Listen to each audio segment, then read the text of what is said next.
വിശുദ്ധ പൗലോസ് ഫിലെമോന് എഴുതിയ ലേഖനം. അഭിവാദനം.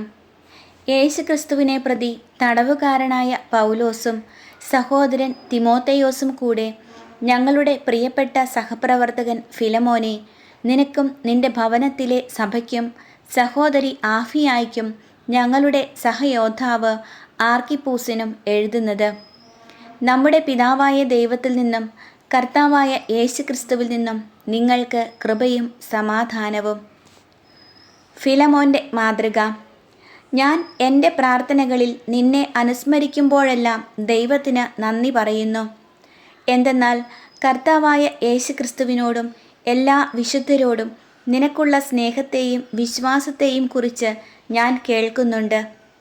ക്രിസ്തുവിലുള്ള ഐക്യം മൂലം സകല നന്മകളെയും കുറിച്ച് നമുക്ക് ലഭിക്കുന്ന അറിവ് ആഴമേറിയതാക്കാൻ വിശ്വാസത്തിലുള്ള നിന്റെ ഭാഗഭാഗിത്വം സഹായകമാകട്ടെ എന്ന് ഞാൻ പ്രാർത്ഥിക്കുന്നു. സഹോദര, നിന്റെ സ്നേഹത്തിൽ നിന്നും വളരെയേറെ ആശ്വാസവും സന്തോഷവും എനിക്ക് ലഭിച്ചു.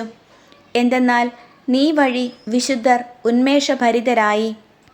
ഒനേസിമോസിനെ കുറിച്ച്. ഉചിതമായത് ചെയ്യാൻ നിന്നോട് ആജ്ഞാപിക്കാനുള്ള തൻ്റെ ഇടം ക്രിസ്തുവിൽ എനിക്കുണ്ടെങ്കിലും സ്നേഹം മൂലം നിന്നോട് അപേക്ഷിക്കാനാണ് ഞാൻ ഇഷ്ടപ്പെടുന്നത്. പൗലോസായി ഞാൻ വൃദ്ധനും ഇപ്പോൾ യേശുക്രിസ്തുവിനെ പ്രതി തടവുകാരനുമാണ്. എൻ്റെ പുത്രൻ ഒനേസിമോസിൻ്റെ കാര്യമാണ് നിന്നോട് ഞാൻ അപേക്ഷിക്കുന്നത്. എൻ്റെ കാരാഗൃഹവാസകാലത്ത് ഞാൻ അവന് പിതാവായി. മുമ്പ് അവൻ നിനക്ക് പ്രയോജനരഹിതനായിരുന്നു. ഇപ്പോഴാകട്ടെ അവൻ നിനക്കും എനിക്കും പ്രയോജനമുള്ളവനാണ്. അവനെ നിന്റെ അടുത്തേക്ക് ഞാൻ തിരിച്ചയക്കുന്നു. എൻ്റെ ഹൃദയം തന്നെയാണ് ഞാൻ അയക്കുന്നത്. സുവിശേഷത്തെ പ്രതിയുള്ള എൻ്റെ ബന്ധിതാവസ്ഥയിൽ നിനക്ക് വേണ്ടി എന്നെ ശുശ്രൂഷിക്കാൻ ഞാൻ അവനെ സന്തോഷപൂർവ്വം എന്നോടൊപ്പം നിർത്തുമായിരുന്നു. നിന്റെ ഔദാര്യം നിർബന്ധത്താലാകാതെ സ്വതന്ത്ര മനസ്സാൽ ആകുന്നതിനാണ് നിന്റെ സമ്മതം കൂടാതെ ഒന്നും ചെയ്യാൻ ഞാൻ ആഗ്രഹിക്കാത്തത്.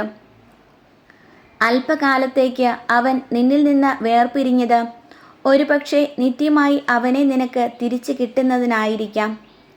ഇനി ഒരു ദാസനായിട്ടല്ല, അതിലുപരി ലൗകികമായും കർത്താവിലും എനിക്കും അതിലേറെ നിനക്കും പ്രിയപ്പെട്ട ഒരു സഹോദരനായി അവനെ ലഭിച്ചിരിക്കുന്നു.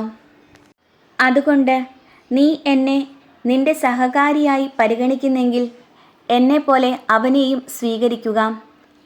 അവൻ നിന്നോട് എന്തെങ്കിലും തെറ്റു ചെയ്യുകയോ എന്തെങ്കിലും നിനക്ക് തരാൻ ഉണ്ടായിരിക്കുകയോ ചെയ്താൽ അതെല്ലാം എൻ്റെ പേരിൽ കണക്കാക്കിക്കൊള്ളുക.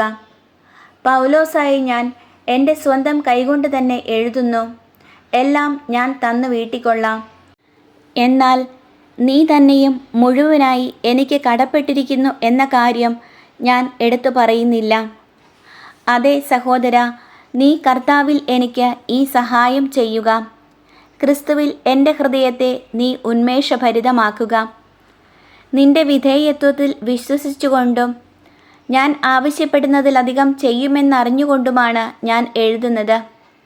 മറ്റൊരു കാര്യം കൂടി, എനിക്ക് നീ താമസ സൗകര്യം ഒരുക്കി തരണം. എന്തെന്നാൽ നിന്റെ പ്രാർത്ഥനകൾ മൂലം ദൈവം എന്നെ നിന്റെ അടുക്കൽ എത്തിക്കുമെന്നാണ് എൻ്റെ പ്രത്യാശ. ആശംസകൾ. യേശുക്രിസ്തുവിൽ എൻ്റെ കൂട്ടുതടവുകാരനായ എപ്പഫ്രാസ് നിനക്ക് അഭിവാദനങ്ങൾ അർപ്പിക്കുന്നു. അതുപോലെ തന്നെ എൻ്റെ സഹപ്രവർത്തകരായ മർക്കോസും അരിസ്താർക്കൂസും ദേമാസും ലൂക്കായും. കർത്താവായ യേശുക്രിസ്തുവിൻ്റെ കൃപാവരം നിങ്ങളുടെ ആത്മാവോടുകൂടെ ഉണ്ടായിരിക്കട്ടെ.